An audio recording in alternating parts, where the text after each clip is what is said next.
बिस्मिल्लाहिर्रहमानिर्रहीम। अस्सलाम वालेकुम नाज़रीन, आप यूट्यूब चैनल देख रहे हैं। मैं इमरान खान हूँ। अब तक की जो अहम तरीन इत्तलात हैं उनमें सबसे पहले तो ये है कि अमरीकी रिपोर्ट्स के मुताबिक जो डोनाल्ड ट्रंप और नेतन्याहू ने अटैक किया है ईरान की गैस फील्ड पे, पारस जिसका नाम है, बहुत बड़ी गैस फील्ड है। ईरान का बहुत हद तक एनर्जी का इसके ऊपर इन्हिसार है, यानी 80% ईरान को कहा जाता है कि गैस यहाँ से मिलती है। जो बिजली की उनकी पैदावार है उसका एक बड़ा हिस्सा यहाँ से पैदा होता है। तो इसके ऊपर हमला एक पैगाम था। ये डोनाल्ड ट्रंप की जानिब से खबर आई है कि ये एक ऐसा पैगाम था जो ईरान को बताया गया कि ईरान आबनाए हरमज़ को खोल दे और आबनाए हरमज़ के अंदर जो कंट्रोल कर रहा है चीज़ों को वो ना करे। लेकिन क्या ईरान ने ये पैगाम वसूल किया? ईरान ने फौरी तौर पे इस मामले के बाद एक सख्त वार्निंग जारी की थी और एक वार्निंग उन्होंने दोबारा जारी की है, यानी एक हमला करने से पहले, एक हमला करने के बाद। देखिए, ईरान ने ये वाला हमला होने से पहले कह दिया था कि अगर हमारी तनसीबात पे अटैक किया जाएगा तो हम खित्ते में बाकी तनसीबात पे भी अटैक करेंगे। फिर फौरी तौर पे उन्होंने रद्दअमल दिया। वो क्या दिया मैं आपको बताता हूँ।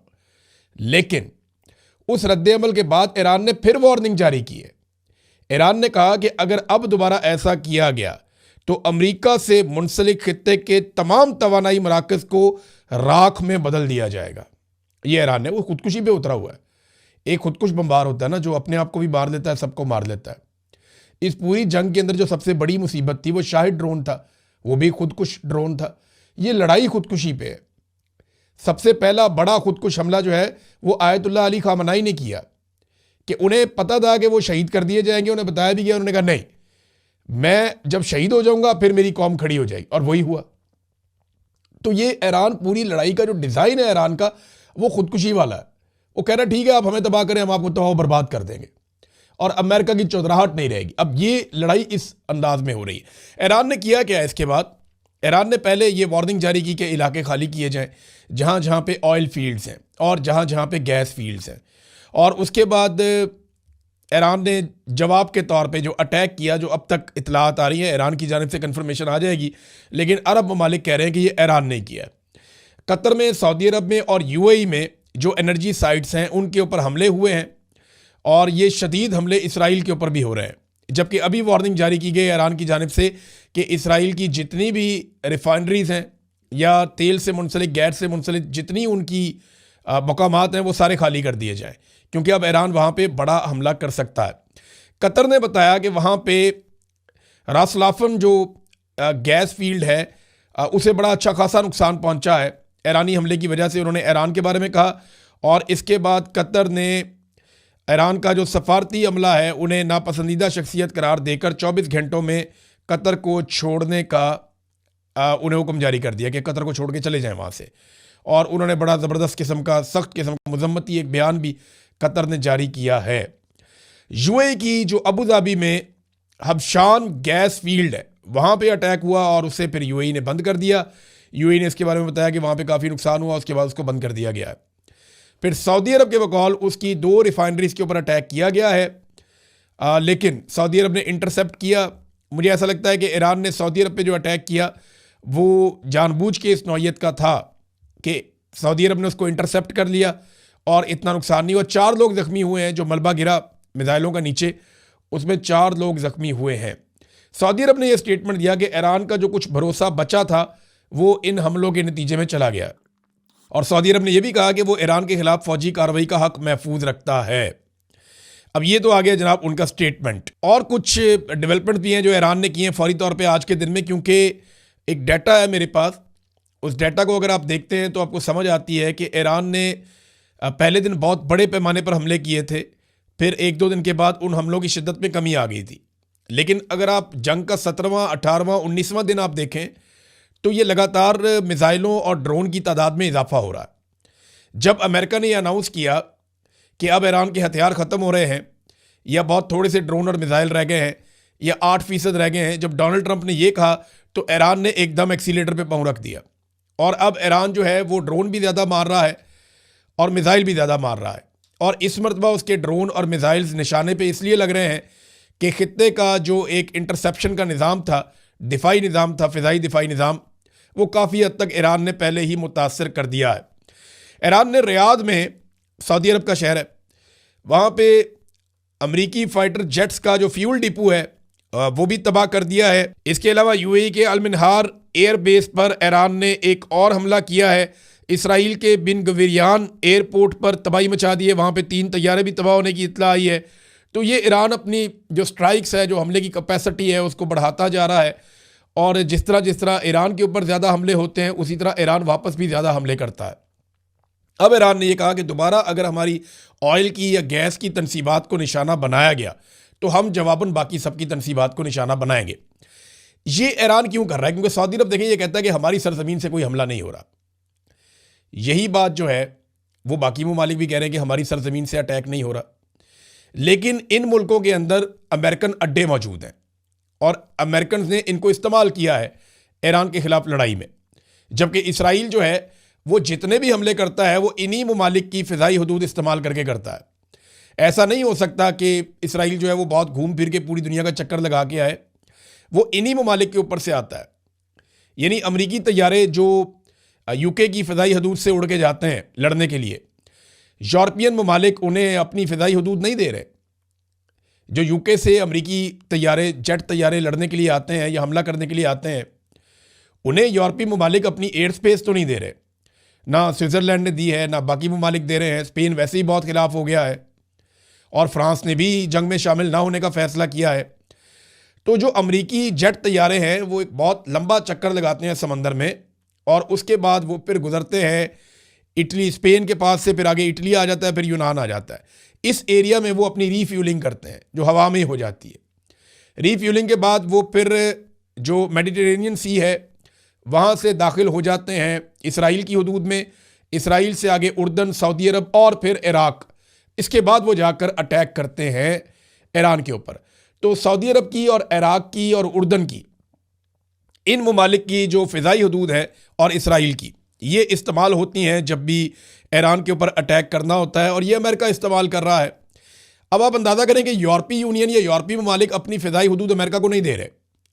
कई ममालिक अपनी फ़िज़ाई हदूद अमेरिका को नहीं दे रहे, लेकिन अरब ममालिक की फ़िज़ाई हदूद अमेरिका इस्तेमाल कर रहा है। वजह यह है कि दिफाई नुक्ता नज़र से इनके कुछ मुआहदे हैं और अमेरिका सऊदी अरब का, यूएई का, कतर का, उर्दन का, इन ममालिक का दिफा भी करता है और इन्होंने आपस में दिफाई मुआहदे किए हुए हैं। बहरहाल इस हमले के बाद, या ये जो हमले हुए हैं इसके बाद काफ़ी कशीदगी है और ईरानी वज़ीर ख़ारजा ने फ़ौरी तौर पर राब्ते भी किए। हमला करने के बाद उन्होंने तुर्की से रब्ता किया, सऊदी अरब के वज़ीर ख़ारजा से रब्ता किया, मिस्री वज़ीर ख़ारजा से रब्ता किया और पाकिस्तानी वज़ीर ख़ारजा से भी उनकी टेलीफोनिक बात हुई है। और सऊदी अरब ने फ़ौरी तौर पे एक मीटिंग बुलाई इन हमलों के बाद कि अब करना क्या है। तुर्की के वज़ीर ख़ारजा थे उस मीटिंग में, सऊदी अरब के वज़ीर ख़ारजा थे, मिस्री वज़ीर ख़ारजा थे और इन्होंने टेलीफोनिक रब्ते भी किए हैं मुख्तलिफ ममालिक के वज़राए ख़ारजा के साथ। सऊदी अरब ने यह क्लेम किया है कि पाकिस्तान के साथ एक दिफाई हमारा मुआहदा है, अगर ईरान के साथ हम लड़ाई में उतरते हैं तो वो मुआहदा फ़ाल हो जाएगा और पाकिस्तान हमारी तरफ से लड़ेगा। और पाकिस्तान के जो एटॉमिक हथियार हैं वो सऊदी तजियाकार हैं, वो ये बात कर रहे थे। और आपको पता है कि वो कोई भी ऐसी बात वहाँ पे नहीं की जा सकती जो सऊदी हुकूमत की मर्ज़ी या मंशा के ख़िलाफ़ हो। वहाँ पे वो बात नहीं हो सकती, ये हम सारे अच्छी तरह जानते हैं। तो अब ऐसा लगता है कि पाकिस्तान को कोई ना कोई पोजीशन लेनी पड़ जाएगी आने वाले दिनों में। लेकिन एक इंटरेस्टिंग चीज़ मैं आपको इसमें बताता हूँ, वो ये है कि ईरानी वज़ीर ख़ारजा ने, आपने देखा होगा 1-2 दिन पहले एक खैर सगाली ट्वीट किया था पाकिस्तान के बारे में और पाकिस्तान का शुक्रिया अदा किया था। पाकिस्तान की जानिब से किसी हाई ऑफिशियल ने, किसी बड़े ऑफिशियल ने इस ट्वीट के ऊपर जवाब नहीं दिया। यानी नॉर्मली तो ये होता है ना, जब आपकी तारीफ़ कोई करे तो फिर आप जवाब देते हैं। वज़ीर ख़ारजा इसके ऊपर जवाब दे सकते थे, वज़ीर इत्तलात इसके ऊपर जवाब दे सकते थे, लेकिन मैंने देखा नहीं, या मेरी नज़र से नहीं गुजरा। किसी की नज़र से गुजरा हो तो वो बता दे, लेकिन बज़ाहिर ऐसा कुछ दिखाई नहीं दिया। पाकिस्तान की हुकूमत ने कोई गर्मजोशी नहीं दिखाई।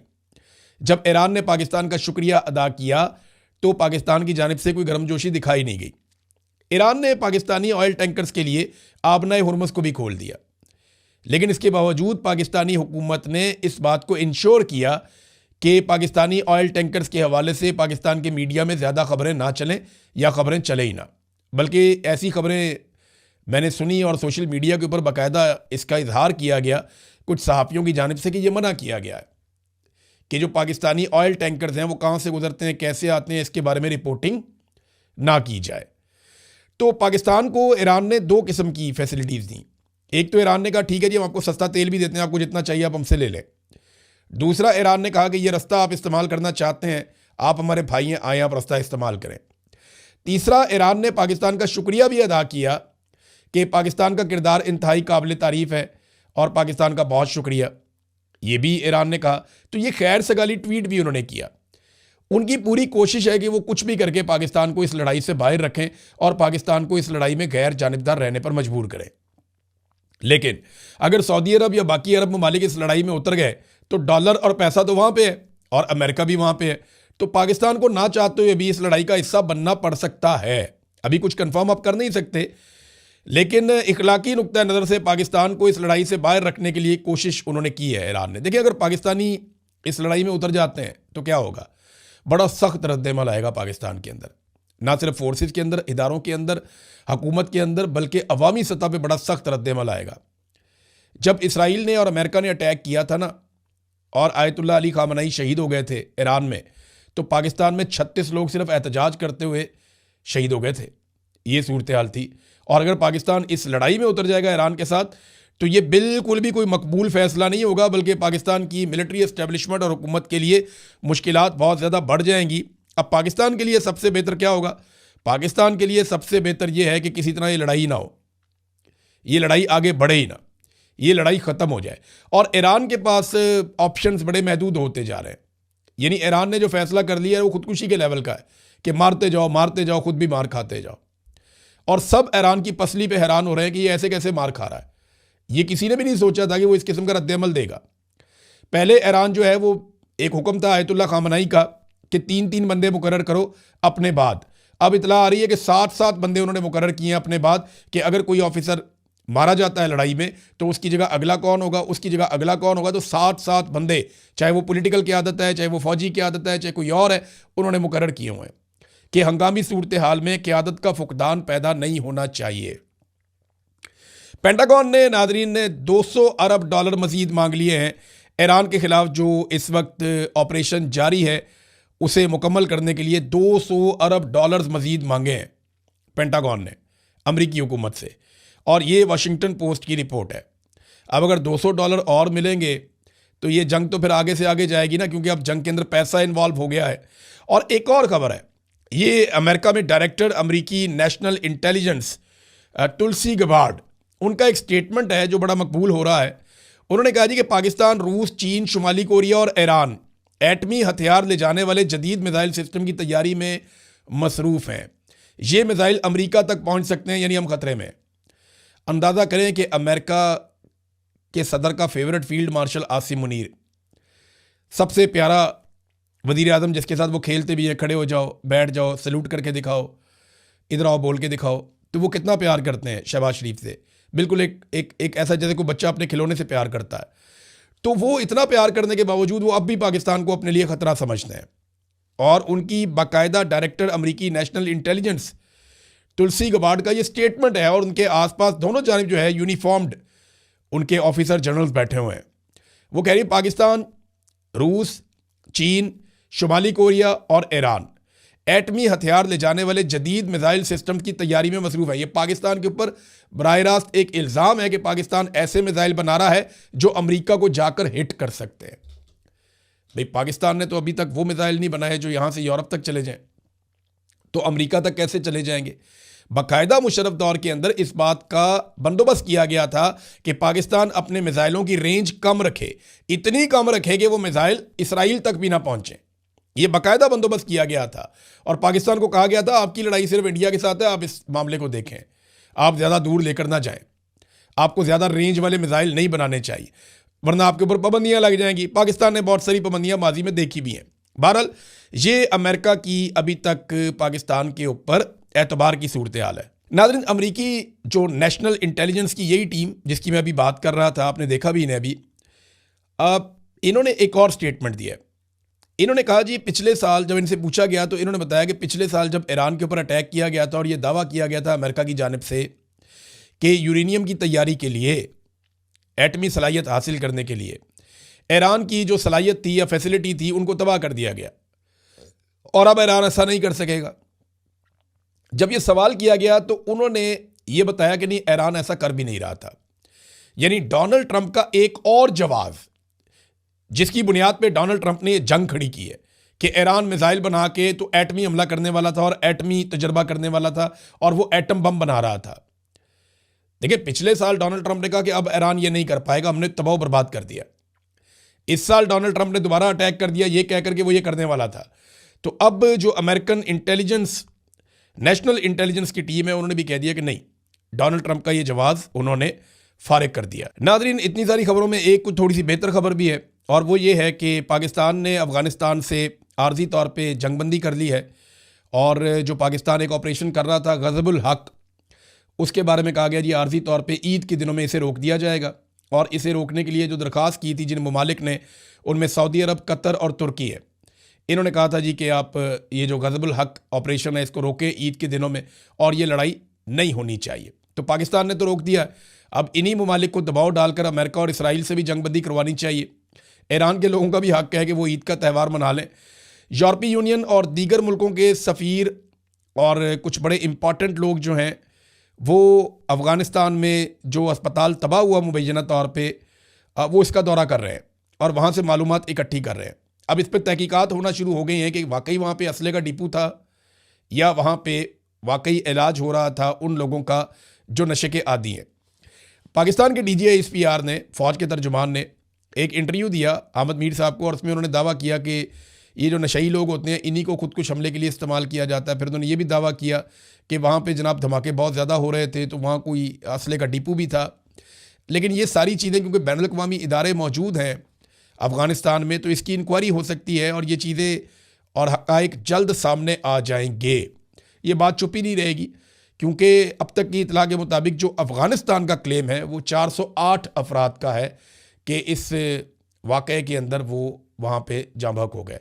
लेकिन दूसरी जानिब से जो आज़ाद ज़राए हैं वो भी सैकड़ों में तादाद बता रहे हैं, लेकिन इतनी ज़्यादा नहीं बता रहे। तो इस वीलॉग में अब तक के लिए इतना ही। नाज़रीन, अपना ख्याल रखिएगा, अपने इस चैनल का भी। अल्लाह हाफ़िज़।